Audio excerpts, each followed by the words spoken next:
Okay, we're still talking to Dr. Mike Klis. We brought in Dr. Kohli, of course, not only our 9 health expert, but cardiologist. And we're talking about this. And Dr. Kohli, how important is this, first of all, that Mike is sharing this story? Incredibly important. And I cannot thank you enough, Mike, especially on the eve of Heart Health Month, which is February coming up. Wow. And your story is actually very classic, Mike. About 15 to 20% of patients with heart attacks present late, after 12 hours. And what we see is that their heart attacks are bigger, their symptoms are a lot worse. And if we go through your story, your body was warning you with that heartburn, and you sort of didn't listen. No. And then it got worse, and then it got into the vomiting, and then it got into the chest pain, and then you had that elephant on your chest. So a lot of us wait for that elephant on the chest, but really the moral of the story here is you go early. And then once you got that blood vessel opened up, you felt 100% again. Yeah, it was amazing how I felt 1 hour before and how I felt again. As they were wheeling me out, I was telling jokes. I was thanking the doc. Very nice cardiologist, by the way, whoever did it. Thank you.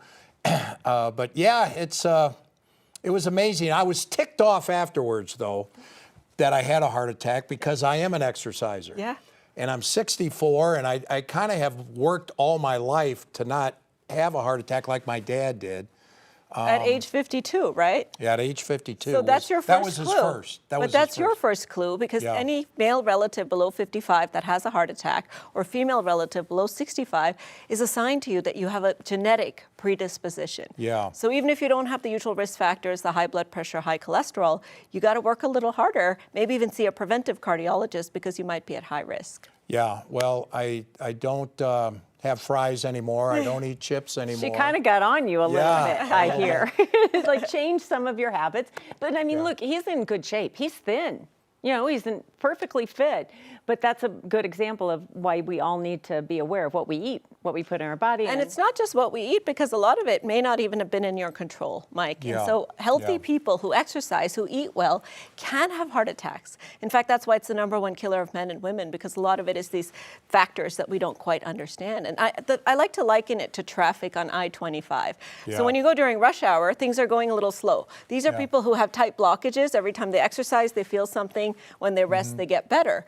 But if you're going on I-25, suddenly there's a crash in front of you. That's the heart attack that you had, where 20% blockage can pop open, cause a 90% occlusion to happen over minutes or hours or days, and then all the blood flow suddenly stops. So it's harder to predict those heart attacks. In fact, you exercised the day before.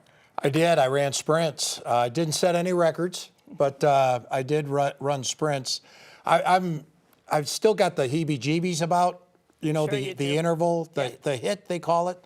I don't do that. I'm not ready for that. I'm still the slow jog and lift a little weights here and there. And I'm glad you brought that up, because after a heart attack or heart event, our mental health, it's our ticker, right? It's an organ that needs blood all the time.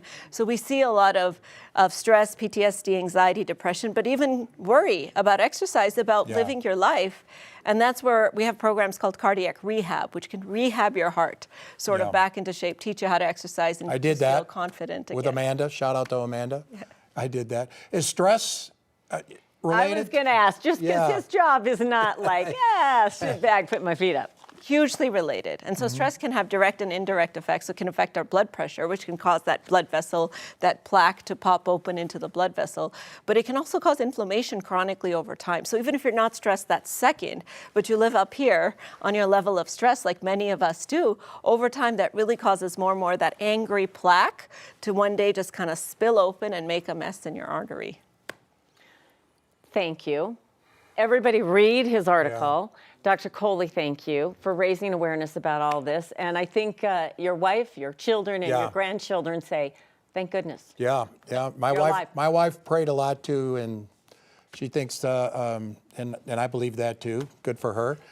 Can I have a beer now? She's going to say no. Nope.